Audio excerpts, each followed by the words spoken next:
og sæl og verið velkomin í Heilsuþáttin hér á INN. Það offitan sem við ætlum að ræða í kvöld. Hún fer það mikið vaxandi út allan heim að tala faraldur í þessu sambandi. En offita gríðarlegur áhættuþáttur fyrir fjölda sjúkdóma. Spurningin hver eru orsakirnar fyrir þessum faraldri? Lustig, hann prófessor við innkirtladeild Kalíforníuháskóla í San Francisco. Og hann hefur verið leiðandi í rannsóknum á því hvernig líkami okkar vinnur úr sykrinum, sem semst glúkósi og frúktósi. Og hann hefur sýnt fram á það hvernig líkaminn vinnur með gjörólíkum hætti úr glúkós og frúktósa. Og hann fullyrðir að sökudólgur ofitufaraldsins sé ofneysla á sykri og ekki bara sykrinum, heldur fullyrðir hann að frúktósin sé aðal sökudólgurinn. Og hann gengur með sér svo langt að raunverulega að kalla frúktósann eitur. Við ætlum að ræða við hann hérna á eftir gegnum Skypeið og ég ætla að fara í gegnum aðeins fleiri hluti með honum. Það að segja, kaloría það sama og kaloría? Hvaða máli skiptir hreyfingi í þessu sambandi? Munur á sykrinum, agavesírópinu, high-con frúktsíróp, sem við high-frúktóskonnsíróp ætla ég nú að segja, sem við heyrum mikið eða þetta raunverulega alltaf sama? Hefur þetta allt sömu áhrif á líkamann okkar? Og það svo að með því að neyta frúktósi miklu magni séum við raunverulega að éta á okkur fituna? Lustig komin í samband við okkur semst í gegnum Skypeið og ég ætla að vona því virða við mig að þetta svona okkar eina leið til þess að ná sambandi við leiðandi vísindamenn á hinum og þessum sviðum út í heimi. Og þið fyrirgefið þó að kannski myndgæðan sé ekki upp á besta og hljóðið ekki heldur, en það innihaldið sem skiptir máli og það ótrúlega margt athyglisvert sem að hann að segja. And Robert, welcome to the show and thank you so much for being with us here. Pleasure. Obesity, we're going to talk obesity and the reasons for obesity is a growing problem in the world, especially in the Western world. What is going on? So anyway, there are a lot of misconceptions about what's going on in obesity. The standard mantra that everyone has is that it's because we eat too much and we exercise too little. That's the standard view of almost everyone who's dealing with the obesity epidemic at any level, public health all the way down to patient care. Personally, I think that couldn't be further from the truth. Let me explain why. Number one, obesity is a global problem. Every developed and developing country is now facing the same problems of obesity and chronic metabolic disease, diabetes being the most significant of them. Number two, the group that is most affected is the child, particularly now the 2 to 5-year-old age group, who has no control over their food choices and or their exercise venues. And number three, we have an epidemic of obese 6-month-olds. Now, if you want to blame diet and exercise, you're going to have to explain to me how that explains the obese 6-month-old. It doesn't. So there's something way more going on here that is not captured by this standard mantra of you eat too much, you exercise too little. Of course we eat too much and exercise too little. The question is, why is this happening in the last 30 years? Because of availability of food?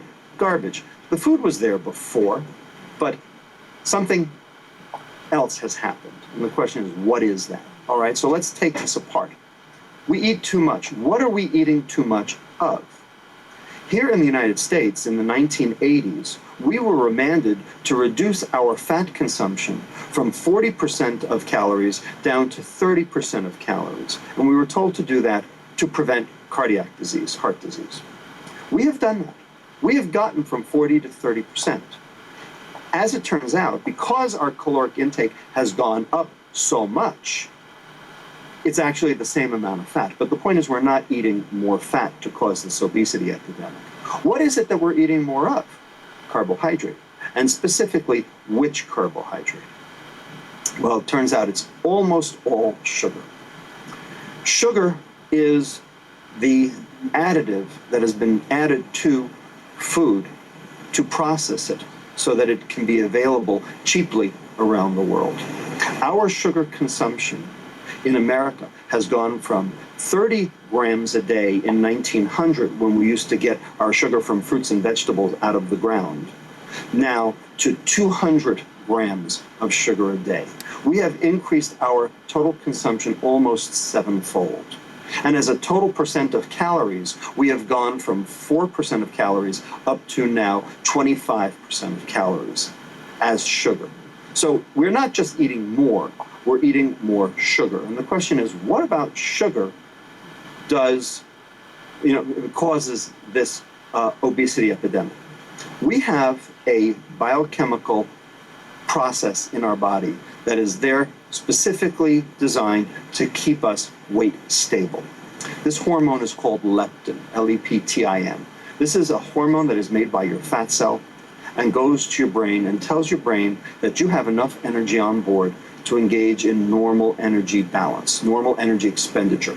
Leptin has gotten a lot of attention over the last 16 years, so much so that there's even talk that the discoverers of leptin may win the Nobel Prize next week when it's announced on October 4th. We'll see if that's true or not. In any case, leptin is supposed to keep us energy stable, and it did for millions of years. But something has happened in the last 30 years, and now leptin doesn't work. So here's the problem with leptin. If your leptin doesn't work, then what your brain is seeing is starvation. So you can be increasing your weight, and you can be increasing your leptin because you're getting fatter. But if your leptin isn't transducing a signal in your brain, then your brain sees starvation. And if your brain sees starvation, then what happens? Number one, you're going to eat more to try to make up for it. And number two, you're going to exercise less in an attempt to try to conserve energy because your brain thinks it's starving. So the problem is that if your brain can't see leptin, your brain thinks it's starving. And if your brain thinks it's starving, what's it going to make you do? Number one, it's going to make you hungry in order to eat more to try to drive the leptin upward so that it could get the signal. And number two, it's going to decrease your exercise in an attempt to try to conserve energy so that you're not burning energy off because your brain thinks it's starving. In other words, the phenomena of increased intake and decreased energy expenditure that we see as the cause of obesity is really not the cause, it's really the result. It's a marker for the biochemical problem rather than the problem itself. So what we have to ask the question we have to ask ourselves is, okay, if that's the case, if the biochemical process is really paramount, what's driving leptin resistance? Why doesn't our leptin work at the level of our brain? And the answer is sugar. There are several phenomena that sugar cause based on how it's metabolized and based on what it does in the brain that leads to the inability for your brain to transduce that leptin signal. Those phenomena are, number one, because sugar has the molecule fructose. Fructose is half of sugar. It's half of sucrose, which is table sugar. It's half of high fructose corn syrup, which is this chemical additive that we have here in the United States. I don't think you have it in Iceland. Anyway, this chemical fructose, this one single molecule fructose, because of the way it's metabolized in the liver, it causes various phenomena to occur, the most important of which is insulin resistance, liver insulin resistance. When your liver becomes insulin resistant because fats build up in the liver, so you get something called fatty liver, your pancreas, which makes insulin, can't make enough for the liver to do its job, so it has to raise the amount of insulin that it's making in order to force the liver to do its job. That causes a phenomenon that you can measure in the bloodstream called hyperinsulinemia. Hyperinsulinemia means your insulin levels have gone up. Normally, insulin levels are in the 2 to 3 range. Hyperinsulinemia, our patients who are obese all have insulins greater than 20. Some of them have insulins as high as 100. It's keeping the brain from seeing that leptin signal because insulin blocks that leptin signal. The second thing sugar does is it actually goes to an area of the brain called the reward center, the nucleus accumbens. This is the same area that transduces nicotine, cocaine, cannabis, ethanol, and makes you want more. So the reward phenomenon basically is induced by sugar as well. So that causes you to want to eat more, therefore driving a vicious cycle of consumption because your brain can't see its leptin and it wants reward, and disease because of the insulin resistance that sugar is driving at the level of the liver.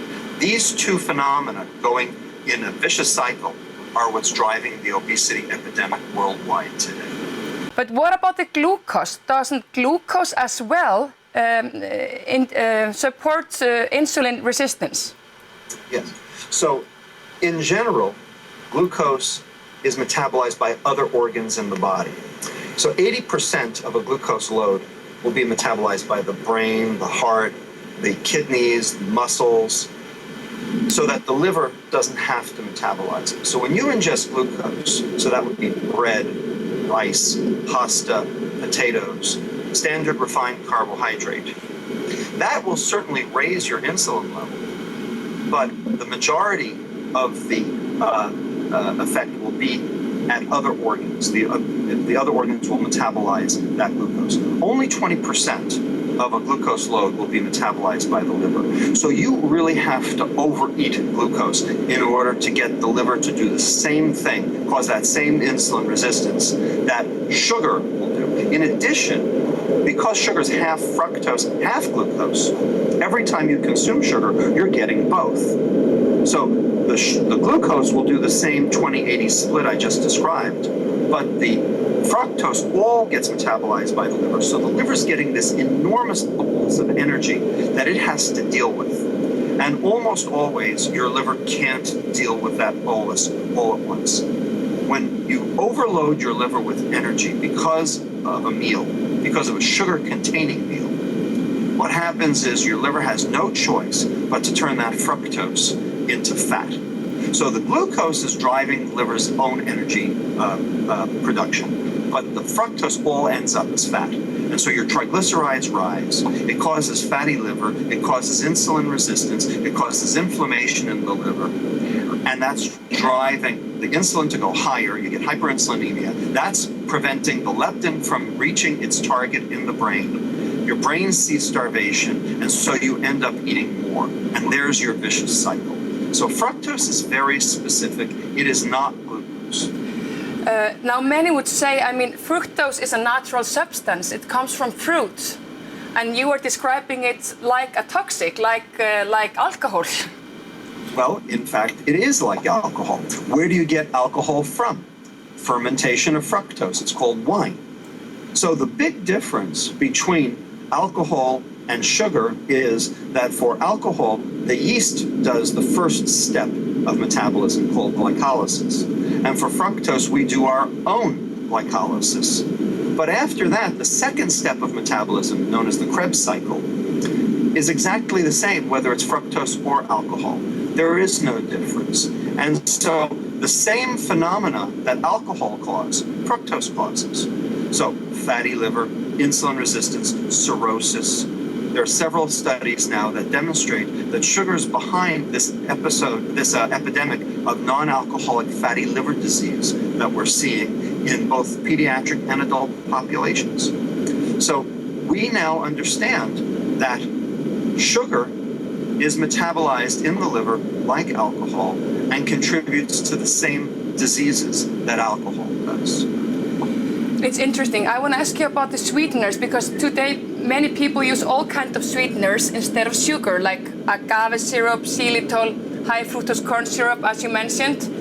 Is there then no difference between those sweeteners? Right. So as if it's a caloric sweetener, it's got fructose, and it doesn't matter which one it is. In fact, agave nectar is 75% fructose. Sucrose, table sugar, is 50%, so it's actually worse.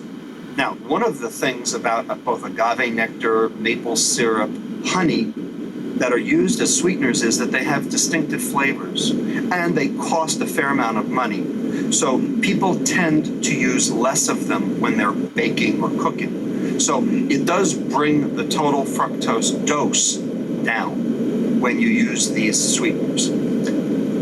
But gram for gram, ounce for ounce, calorie for calorie, they're exactly the same, if not worse, than standard sugar. People don't understand that. But there's a great discussion on high fructose corn syrup in the world today, and many claim that high fructose corn syrup is worst of the worst. What is your opinion on that? Personally, I think high fructose corn syrup is exactly the same as sucrose.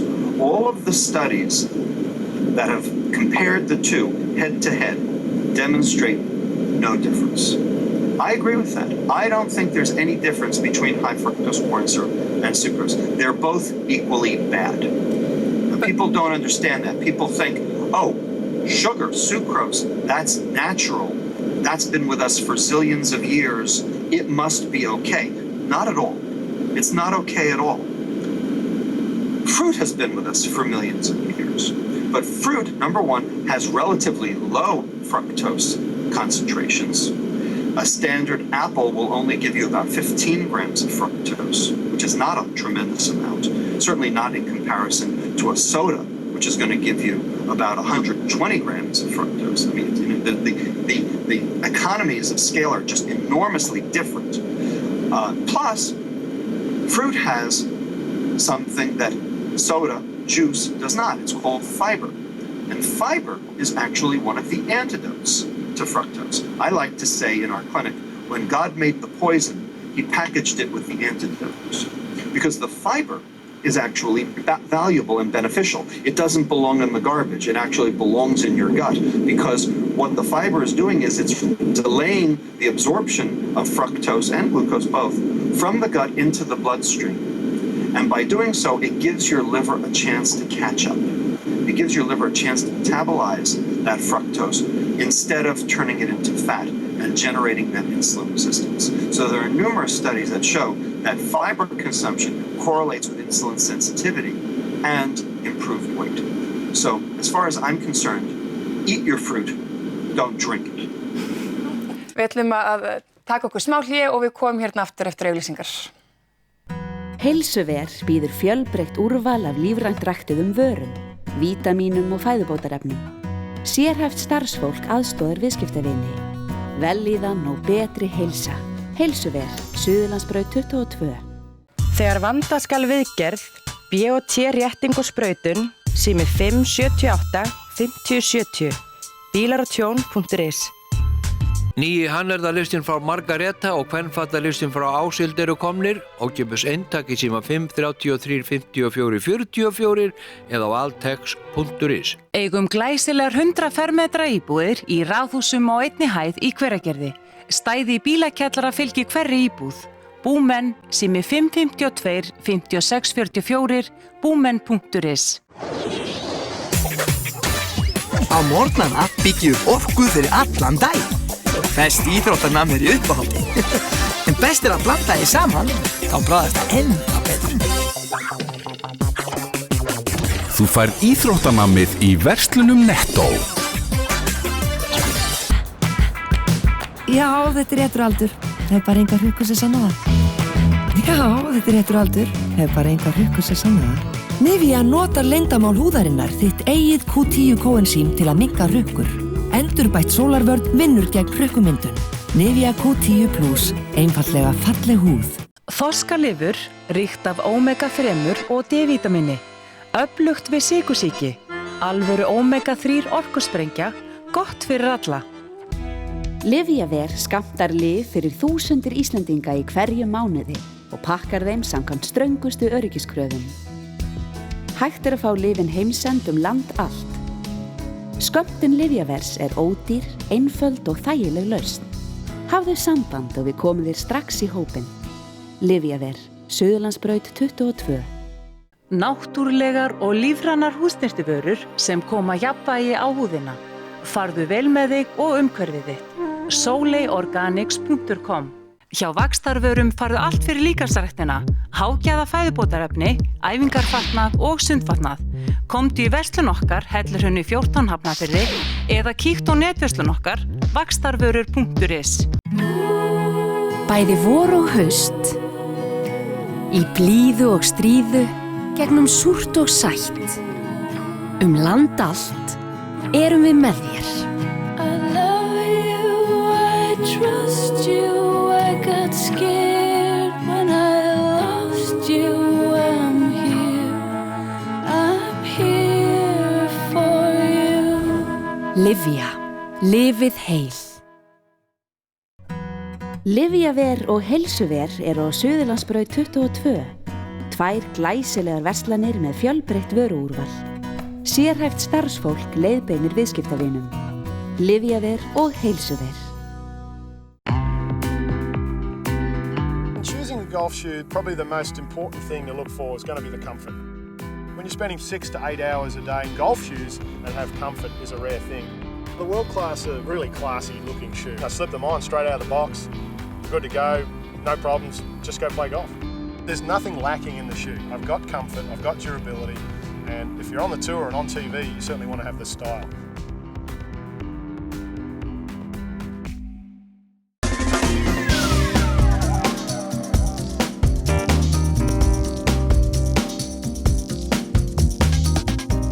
Komið heil og sæl aftur. Ég hér að tala við Robert Lustig sem prófessor við Kalíforníuháskóla í San Francisco. Hann hefur verið leiðandi í rannsóknum á því hvernig við vinnum úr sykrinum líkaminn og hann heldur því fram að sykurinn, og ekki bara sykurinn, heldur frúktósann í sykrinum sé aðal sökudólgur offitu faraldurs sem geisar nú í heiminum. But if you go to the metabolism of sugar in our liver, are you saying that that it is the sugar? Because we have always been told to lower our cholesterol, we need to decrease our eating of saturated fats. But you are saying here that sugar is the biggest contributor to bad cholesterol in our blood. All right. Look, so this gets a little complicated. I'm going to try to explain it as best I can. People talk about cholesterol as being important. Well, you know, there are several kinds of cholesterol. There's a good cholesterol called HDL, or high-density lipoprotein. And there's a bad cholesterol called LDL, called low-density lipoprotein. Turns out, LDL is not LDL. There are 2 LDLs. Okay, when you measure it on a lipid profile, you can't tell the difference, but in a research lab, you can tell the difference. One is called large buoyant, and the other one is called small dense. Turns out large buoyant LDL is probably irrelevant to cardiac disease. It's probably small dense that's the big problem. And large buoyant is driven by saturated fat, no argument. So your LDL definitely goes up with saturated fat. I will not argue that, that is true. But that probably doesn't matter, at least in terms of cardiac disease. The one that matters is small dense, because small dense, they don't float. They get under the surface of the endothelial cell in the vascular tree, in the coronary artery, to cause the foam cell and the plaque formation. And it turns out that carbohydrate, especially sugar, is what drives small dense LDL. So we've been concerned about this thing called LDL, and it turns out we're really only concerned about a fraction of it. And the fraction we're concerned about is the one that's driven by sugar. Also, when we talk about cholesterol, we're not talking about another blood fat called triglyceride. And triglyceride, it turns out, is even more relevant to cardiac disease than cholesterol is. All of the meta-analyses that have been done in terms of research studies looking at triglyceride show that that correlates with cardiovascular disease even better than does the whole cholesterol story. So what drives triglyceride? Sugar, fructose. So fructose contributes twice, both in terms of triglyceride and in terms of small dense LDL, to the pathogenic cardiovascular disease process in a way that saturated fat doesn't.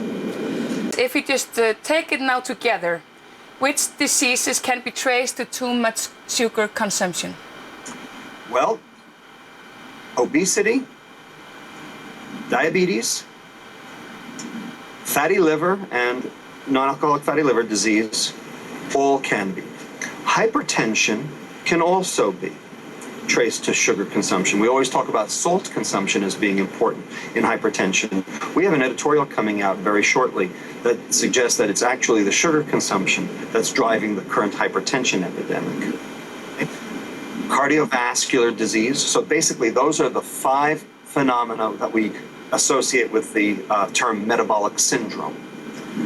Then the question is, what other diseases could be related?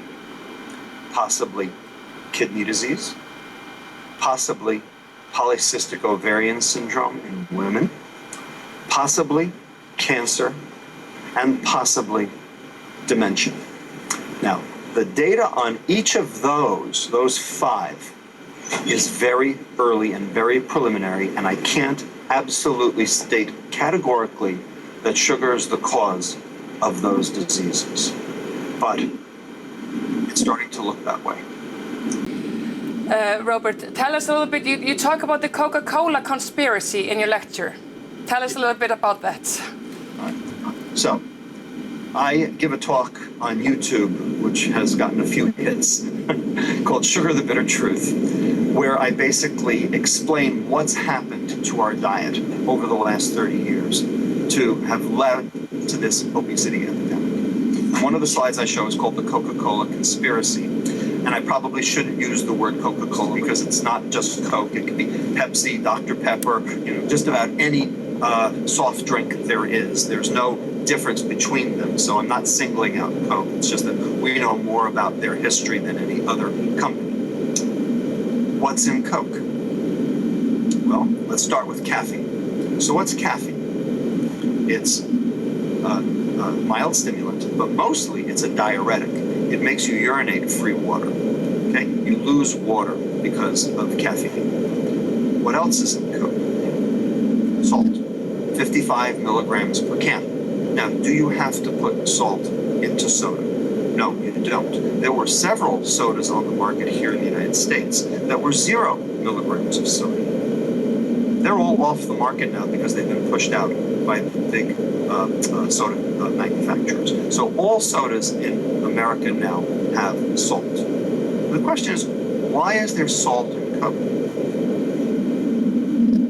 Because if you take on salt and you lose free water, what are you going to do? You become thirstier. So what are you going to do? You drink another one. So why is there so much sugar in soda? To hide the salt. So it actually behooves the soda industry to add more sugar to hide the salt. That's why it's a conspiracy, because they've designed it to act on physiologic processes to make you drink more. So what are your recommendations to stop this obesity epidemic, if you can say so? Well, I have 2. The first is get rid of every sugared liquid in the house, because as far as I'm concerned, it's a poison. Okay, fructose is a chronic dose-dependent hepatotoxin. The more you take of it, the sicker you're going to get. Now, there are ways to mitigate that. Fiber is one, so eat your fruit, eat real food, as Michael Pollan here in the United States likes to say, as opposed to processed real food. Okay? And then the other antidote is exercise. Now, exercise is very hard to do when your brain thinks it's starving. The point is, when you get your sugar down, you get your sugar consumption down, and your insulin starts to go down, and your brain starts to see its leptin, you start feeling better. And we have shown this in several patients and several studies now, that when you actually get the sugar down, the patients feel better. So they want to exercise. And we've actually demonstrated that with medicines and also with diet. So eat your food, don't drink it, and get some exercise when you start feeling like it. Do those 2 things, and you can turn this around. Great. Robert Lustig, thank you so much for being with us here in this show. I appreciate it. My pleasure. I hope we can turn this around as a whole global society. Thank you.